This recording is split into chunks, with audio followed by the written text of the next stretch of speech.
This is the Tom Bigby Tales, and I'm your host, Shannon Evans. I write about a small town in northeast Mississippi called Columbus, and sometimes I write about the rest of the state. Tonight, I want to talk about um, the Columbus Housing Authority and some issues that they're having, starting with their audit, and then we'll talk more about the the uh, the condition of the units and people I've been speaking with. So let me share my desktop.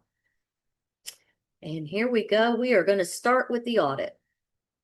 So this will be the 2023 audit. That is the most recent audit that is complete with the Columbus Housing Authority. Now, this audit was done by an organization called Smith Marion.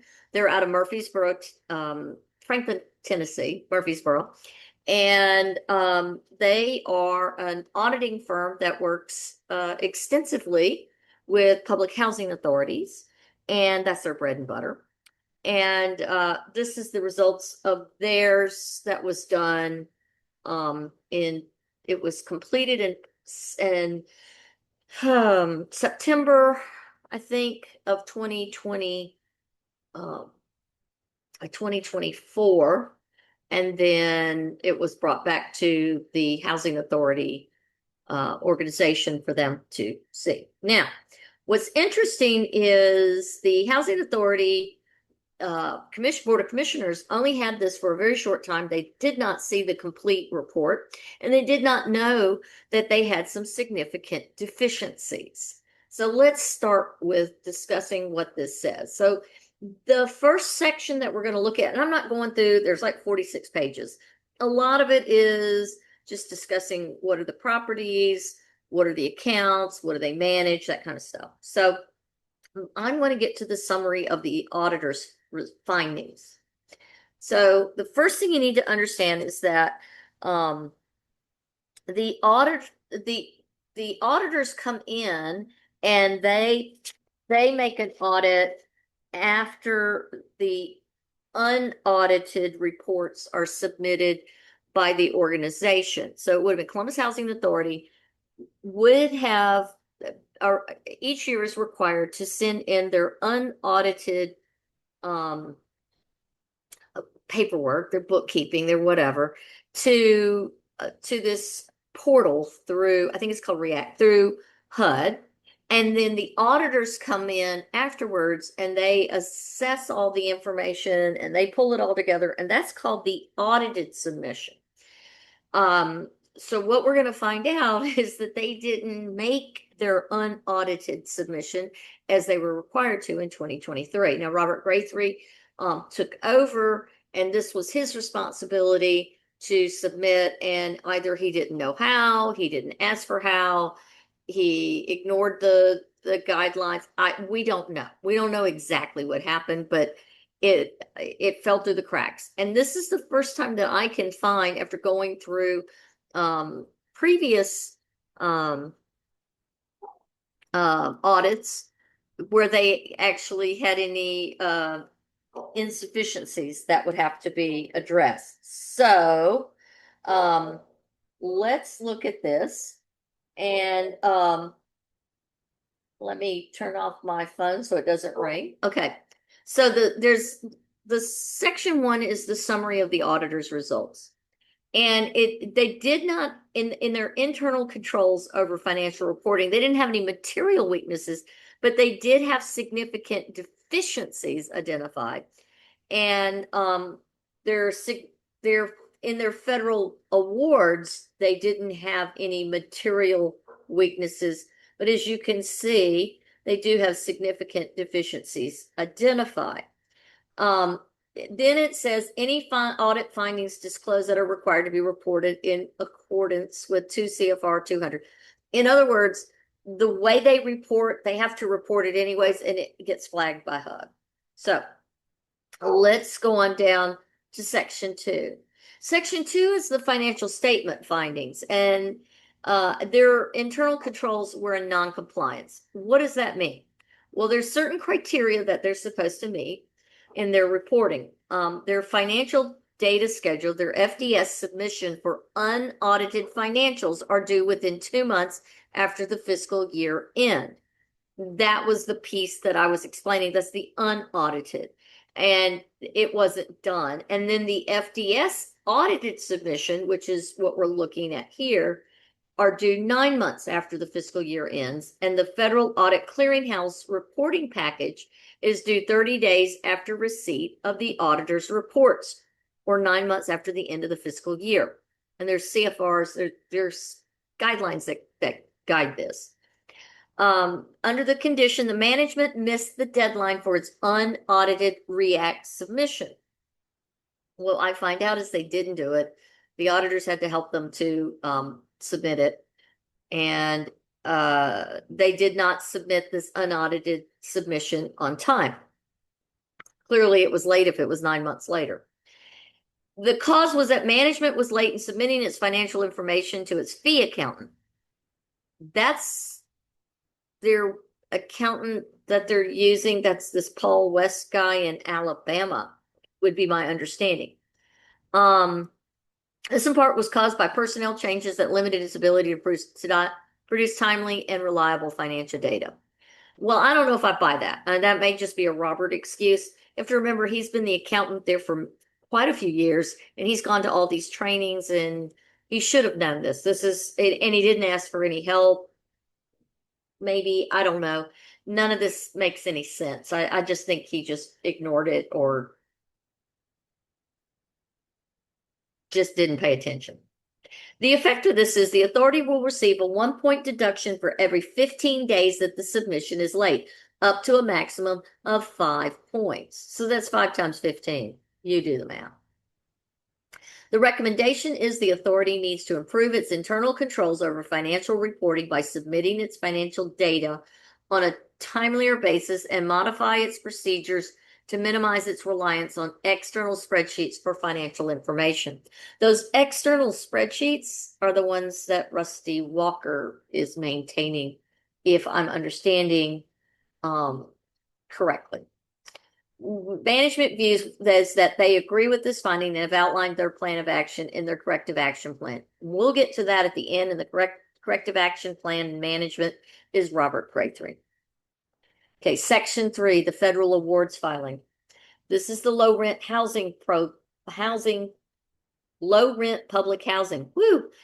And it shows they have significant deficiency of their internal control. Now, remember me talking about them moving money from A to B to C bank accounts, and they were just jumping around, moving money around, and that they were using funds in their general ledger to pay bills over at Chodo when Chodo should have its own ledger, and monies were just willy-nilly coming out of the accounts. Well, it caught up with them here. These are called due to, due from activities. According to PHA accounting brief number 14, due to, due from relationships should not be reported under accrual accounting simply from the result of a PHA using a common checking or working capital account. That's that ledger account. Because of the basic nature of most federal and state programs, resources from one program cannot be used to support the cost of another program. HUD views due tos and due froms reported in PHA's federal programs as possible indicators of non-compliance. Yeah, it's a no-no to. So let's say they have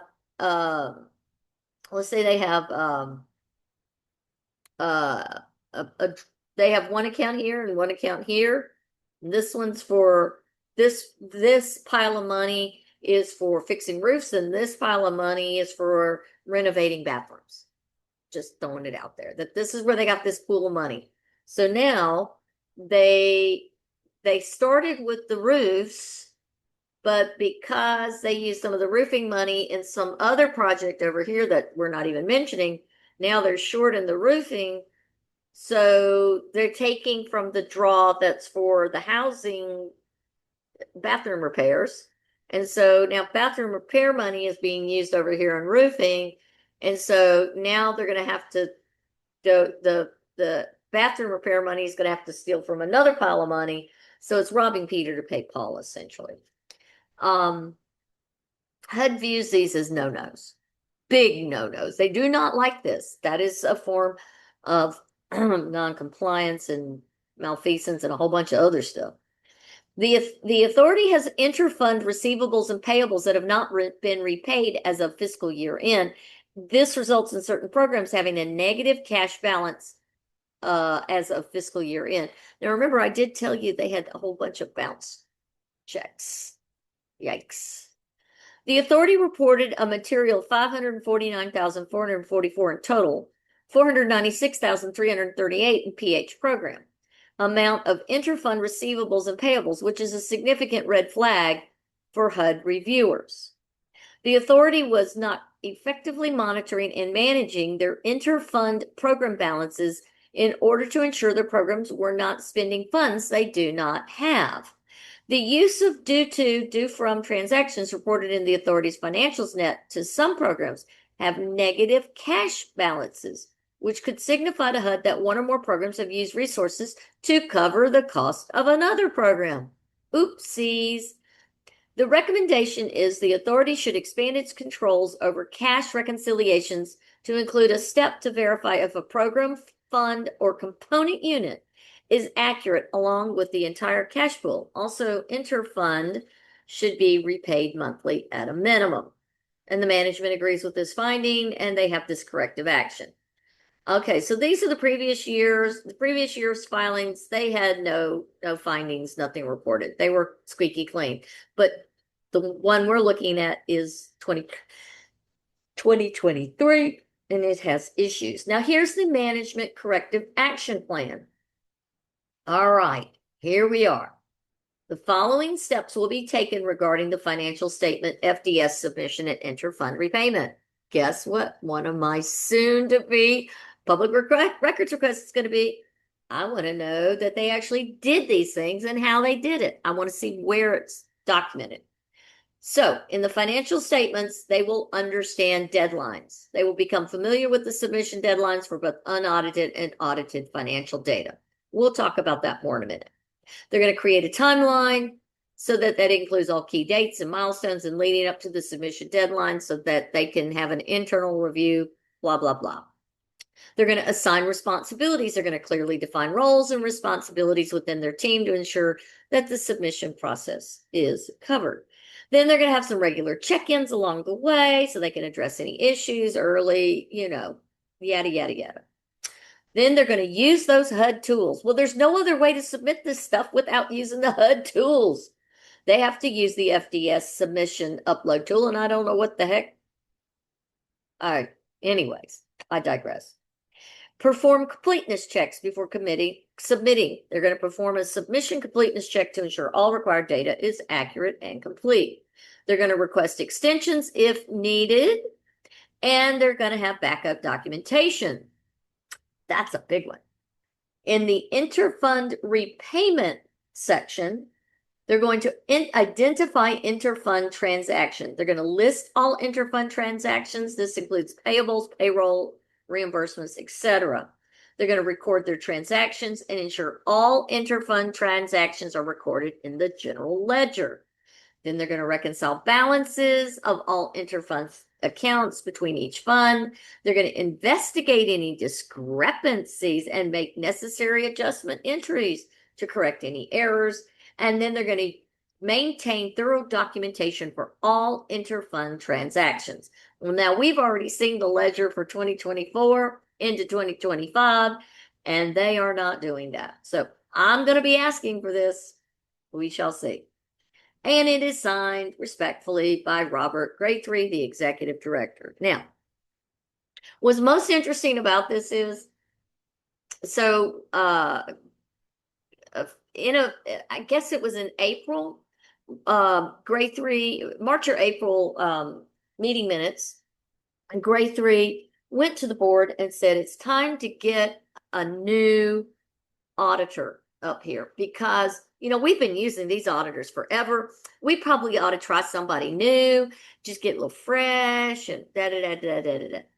Well, the reason why they had to get a new auditor, and I I don't see it anywhere in the meeting minutes that he told them this is why they had to find a new auditor, was because Smith Marion fired them.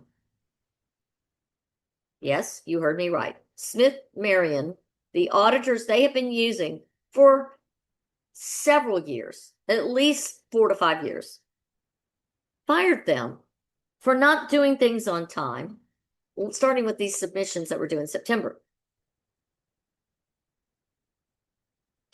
They weren't really happy with their client. I have never heard of a client whose money was green getting fired. That means that they must have been really unresponsive and difficult to work with, that Smith Marion has fired them. So the 2024 audit hasn't even started yet because they've only just gotten bids back. And I think their last meeting, I would guess they probably selected from those bids who would be their next auditors. So 2024 is not going to be ready anytime soon. I'm guessing they're already late on the things they were supposed to submit. So I find that interesting.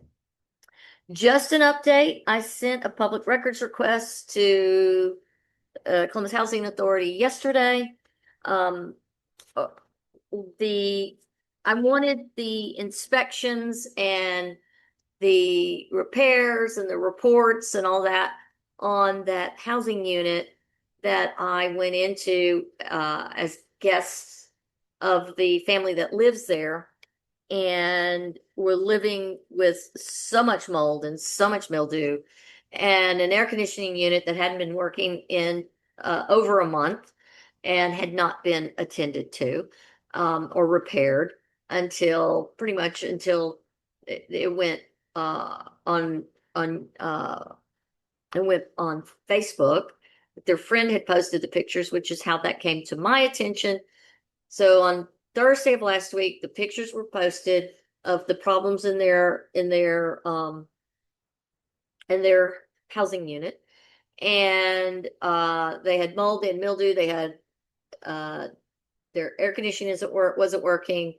They there's no the bathroom is just, the mildew and the mold is so bad, and in the kitchen the washing machine will not drain out the drain pipe that goes from the machine to the wall, but they're having to just hang their hose in the kitchen sink. The floor tiles in their kitchen are just brittle and broken, and old asbestos tile underneath is exposed, and some of that's broken, and it's just not a good situation. Their ceiling fan is hanging, drooping like it's melting. It looks like something out of a Disney movie. It's just their house is clean, this spotless, but the condition, the maintenance of the conduits and the bullet holes in the wall from out that were shot from outside in, from an altercation from somewhere else. It was just horrible. So anyways, that went up on the internet on Thursday. Friday morning, they had the assistant executive director and the director of housing maintenance knock on their door, and they didn't say, "Hey, we saw you had a problem. I'm so sorry nobody's answered your calls. I don't know. What can we do to help you?" No, that wasn't what they did. They shut up and said, "Why did you put those pictures on the internet?" Now, there was nothing that identified their unit or themselves. So how did they know that it was theirs? Anyways, the women were worried, and the children, they were worried that they would be evicted. I went over there on Saturday. They had repaired the air conditioning somewhat. It was a hot day, so maybe it was struggling to keep up. But the house was still 77, 78 to 80 degrees. And while I was standing there, housing followed me into the neighborhood and parked behind me on a Saturday at noon and followed me into the house and just said he just wanted to check the air conditioning, et cetera, et cetera. And then he tried to intimidate me, and anyways, it was just ridiculous. However, the good news is, um, I contacted the commissioners. They were there Monday morning. They went through the house. They agreed that there were issues. And as of today, there were three trucks out there working. I saw another window unit in what would be the children's bedroom, and it appears that they're trying to meet the requirements. I don't know what the bathrooms look like yet. We shall see. Anyways, as a result of that, um, uh, I understand that the executive director went in there and he wasn't aware that their houses look like that. Isn't that interesting? Doesn't know his properties. So my public records request that was sent last night was that I asked for the inspections of that unit for the last 5 years. Who made the inspections, who took the repair orders, and what were the resolutions. So I'm curious to see what comes of that. And then after that, I think we'll be asking some questions about these promises he made in his corrective action plan.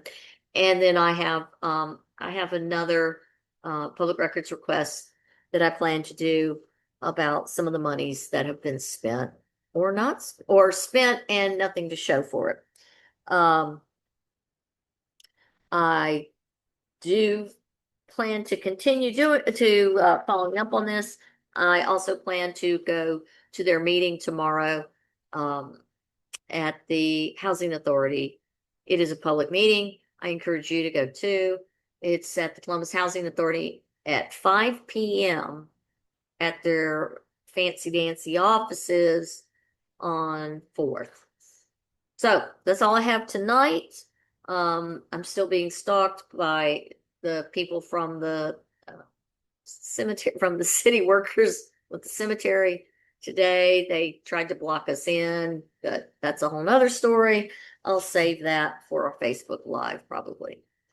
That's my update. And oh, my other update is I sent a whole list of content of my the things that I have already brought forth on previous podcast episodes, the documentation of what I have from public records requests. I sent those to the HUD, to the Inspector General, and am now working with an investigator out of Jackson. She's very good and very much on top of it. Now, the last thing I want to talk about is from FOIA number 3, which was about the roofing. I asked for specific documents, and I wasn't given them. I was given a whole bunch of documents, but didn't answer the questions that I specifically asked. I asked for copies of all inspections. So when you do the roofing, there should be a before and an after inspection. Before, this is what we need, identify an issue. Then you go get the bids, you put up the new roof, you get the contract. And by the way, the contract, we're missing a lot of the pieces that I didn't get that weren't there. And then you're supposed to inspect the final product, and then you write the check. And there's no exit inspections that I can see. I also asked for the front and back copy of each check, and they just sent me the invoice of what the check number was and the amount. They never sent. I asked for the disposition of removed roofing, the proof of that. None of that's there. The copies of the licenses for the roofers, nah, nothing there. And the copy of city permits, I don't have that. I also found in all that documentation that I did go through that Rusty is always listed as a contract administrator, which is interesting because he's never, to my knowledge, even been to Columbus. So as a contract administrator, he can do it without being here, but somebody still has to go and to make sure that the work is actually done and done to specifications. So, yeah, I don't have any of those either. I don't have the bid specifications, and I certainly don't have the copy of the ads, which leads to another discussion. I sent a note to the Board of Commissioners president, and I said, or she actually sent it to me, and she said, well, we don't have to have copies of all ads unless the contract was for over $250,000 per HUD. Well, HUD, but HUD doesn't supersede Mississippi state law or federal law. Mississippi state law says anything $50,000 or over requires advertising if for bids. So if you have the bids and they got to go out, then we need the ad. So where's the ad? And so I said, if they don't have it, then I want it in writing that they don't have that they didn't do it. That's where I stand. That's what I know. So next time you see our old buddy, Robert Graythree, ask him why he didn't tell his board that their auditor did not bother to renew the contract because they fired their client, the Columbus Housing Authority. Until next time, this is the Tom Bigby Tales, and I'm Shannon Evans. Good night.